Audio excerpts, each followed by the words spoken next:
நம்ம டொவினோ தாமஸோட ஆக்டிங்கில் இப்போ ரீசெண்டாக தேட்டர்ஸில் வெளிவந்த ஒரு மலையாளம் ட்ராமா மூவி தான் நடிகர்.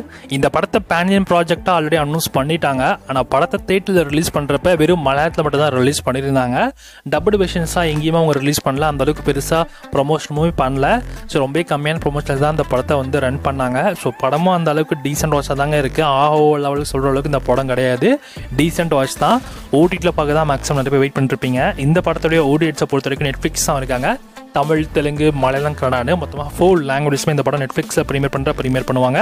இந்த படத்துடைய நெட்ஃப்ளிக்ஸ் ப்ரீமியர் எப்போ இருக்கும் அப்படின்னு பார்த்தீங்கன்னா ஜூன் 27 நெட்ஃப்ளிக்ஸில் தமிழ் டப்பிங்கோட இந்த படம் நமக்காக அவைலபிளாக இருக்கும். இந்த படத்தோட ஸ்டோரி கான்செப்ட்டுமே எப்படி இருக்கும் அப்படின்னா, சினிமா இண்டஸ்ட்ரியில் ஒரு ஹீரோட லைஃப்பில் நடக்கக்கூடிய விஷயங்களை தான் இந்த படத்தை டீட்டெயிலாக காமிச்சிருக்காங்க. ஸோ ஹீரோ ஃபேஸ் பண்ணக்கூடிய ப்ராப்ளம்ஸ் என்னென்ன, ஹீரோக்கு வர தடைகள் எல்லாமே ஹீரோ எப்படிலாம் சால்வ் பண்ணுறாரு அப்படின்றது தான் இந்த படத்தில் மெயினாகவே அவங்க காமிச்சிருப்பாங்க. ஸோ ஒரு நல்ல ஒரு வாட்சபிள் மூவியாக தான் இருக்கும் நான் நினைக்கிறேன். ஏன்னா தமிழ் டப்பிங் நல்லா இருந்தது. பார்ப்போம் எப்படி இருக்குன்னு ஃபுல்லாக படம் பார்க்க.